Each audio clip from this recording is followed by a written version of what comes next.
उत्तर में हिमालय से लेकर दक्षिण में समुद्र तक फैला यह क्षेत्र भारतवर्ष कहलाता है। जिस तो इतिहास के जनक जिनको हम हेरोडोटस के नाम से जानते हैं, और इतिहास को हम लोग 3 भागों में बांटते हैं।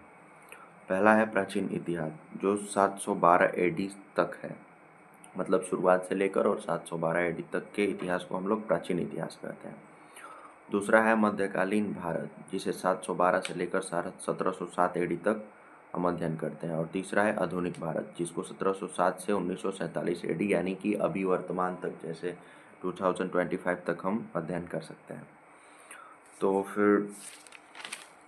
फिर आता है मतलब इससे पहले वाला काल, जिसको हम प्री हिस्टोरिक एज बोलते हैं, प्रागैतिहासिक काल, भूवैज्ञानिक काल, geological age, Archean, Proterozoic, Paleozoic, Mesozoic, Cenozoic, बहुत सारे हैं, जिसमें प्रारंभिक जीवन के संकेत, शैवाल और सूक्ष्मजीव, मछली, कीट, उभयचर, डायनासोर, सरीसृप, स्तनधारी मानव और आदि जंतुओं का जिक्र है।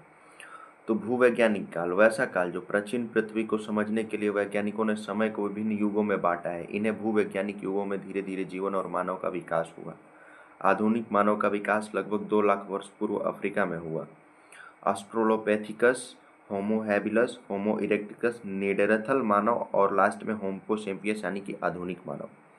भारत में मानव जीवन का प्रमाण नर्मदा घाटी, सोहन घाटी, भीमटेका की गुफाओं से मिलता है। इसके बाद आता है पाषाण युग, स्टोन एज, मानव जीवन का लंबा चरण, जिसके बाद मानव का विकास होता गया और सतत विकास आगे बढ़ता गया। पूर्व पाषाण काल, समय 2 लाख ईस्वी पूर्व से 10,000 ईस्वी पूर्व तक। विशेषताएं, इनकी विशेषताएं थी शिकार करना, संग्रह जीवन, गुफाओं में निवास, असभ्य औजार, आग प्रयोग, प्रमुख स्थल भीमटेका मध्य प्रदेश में, मध्य पाषाण काल, मेसोलिथिक एज, समय 10,000 ईस्वी पूर्व से 8,000 ईस्वी पूर्व तक। ये काल लगभग 4,000 वर्षों तक चला, और ये इसका साक्ष्य हमें मिलता है दमदमा उत्तर प्रदेश और बघौर मध्य प्रदेश से। विशेषताएं थी इसकी कि सूक्ष्म औजार, पशुपालन की शुरुआत, आंशिक स्थायी निवास, नवपाषाण काल, नियोलिथिक एज, समय 8,000 ईस्वी पूर्व से 4,000 ईस्वी पूर्व तक।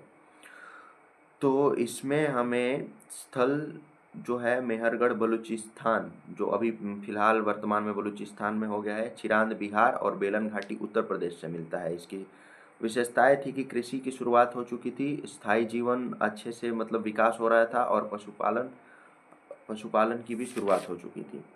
और इन लंबे चरण के बाद आता है नियोलिथिक एज, मतलब कि ताम्रपाषाण काल, 4,000 ईस्वी पूर्व से 1,500 ईस्वी पूर्व तक चला। मतलब ये भी काफ़ी लंबा रहा, लेकिन उतना स्टोन एज के मुकाबले तो लंबा नहीं रहा।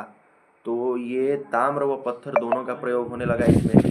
कृषि व शिल्प का विकास, ग्राम सभ्यता, मतलब कि आदि जो विकास, आग का खोज, पॉटरी और जो भी सारा है वो इसी युग में हुआ, जिसे हम ताम्रपाषाण काल कहते हैं। इसका स्थल इनाम गांव महाराष्ट्र और नवादा तोली मध्य प्रदेश से मिलता है।